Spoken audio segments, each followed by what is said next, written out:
రోడ్లు భవనాల శాఖ engineer in chief Mohan Naik అక్రమాస్తుల కేసు రాష్ట్ర వ్యాప్తంగా సంచలనంగా మారింది.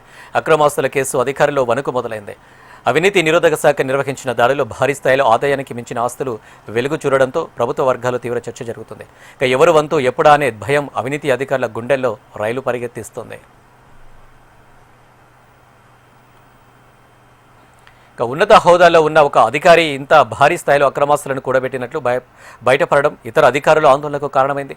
వందల కోట్ల ఆస్తులు వెలికితీత ఏసీబీ అధికారులు జరిపిన సోదాల్లో అధికారికంగా 17,94,00,000 విలువైన స్థిర చిరాస్తులను గుర్తించారు. అయితే మార్కెట్ విలువ ప్రకారం ఈ ఆస్తుల విలువ 200 కోట్ల వరకు ఉండొచ్చని అధికారులు అంచనా వేస్తున్నారు. ఈ కేసు రాష్ట్రంలో ఇటీవల కాలంలో వెలుగు చూసిన అతిపెద్ద అక్రమాస్తుల కేసులో ఒకటిగా నిలిచింది. నగదు, బంగారం, కీలక పత్రాల స్వాధీనం సోదాల సందర్భంగా మోహన్ నాయక్ నివాసంలో 60 లక్షల నగదు, సుమారు 2.5 కిలోల బంగారు ఆభరణాలు అధికారులు స్వాధీనం చేసుకున్నారు. అంతేకాకుండా భారీ సంఖ్యలో ఆస్తులకు సంబంధించిన పత్రాలు, బినామీ లావాదేవీలకు సంబంధించిన ఆధారాలు కూడా ఏసీబీ చేతికి చిక్కినట్లు తెలిపింది. బినామీ పేర్లతో భారీ పెట్టుబడులు హైదరాబాద్, నిజామాబాద్ సహా పలు ప్రాంతాల్లో ఖరీదైన విల్లాలు, ప్లాట్లు, వ్యవసాయ భూములు బినామీ పేర్లతో కొనుగోలు చేసినట్లు దర్యాప్తులు వెలుగులోకి వచ్చినట్లు తెలుస్తుంది. కుటుంబ సభ్యులు, బంధువులు, సన్నిహితుల పేర్లతో పెట్టుబడులు పెట్టిన కోణంలోనూ అధికారులు విచారణ సాగిస్తున్నారు.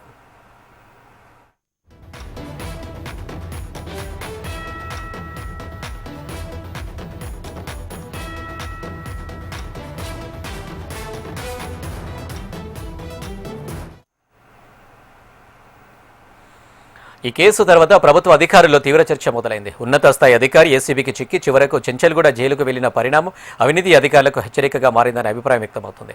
ఏసీబీ తదుపరి దృష్టి ఎవరిపై పడుతుందోనన్న ఆందోళన అవినీతి అధికారులను వెంటాడుతున్నట్లు ప్రభుత్వ వర్గాల్లో చర్చ జరుగుతుంది. అవినీతిపై అవినీతి నిరోధక శాఖ ఇటీవల దూకుడు పెంచింది. ఆదాయానికి మించిన ఆస్తులు, బినామీ లావాదేవీలు, అక్రమ సంపాదనపై ప్రత్యేక దృష్టి సారిస్తున్నట్లు సంకేతాలు కనిపిస్తున్నాయి.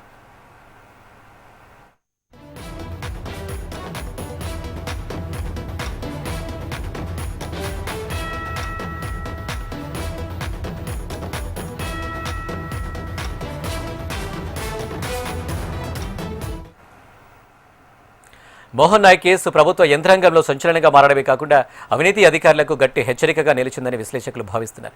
గత ప్రభుత్వ హయాంలో కీలక పోస్టులో పనిచేసిన అధికారులు మరింత ఆందోళన చెందుతున్నట్లు సచివాలయం ఉద్యోగుల మధ్య చర్చ సాగుతుంది.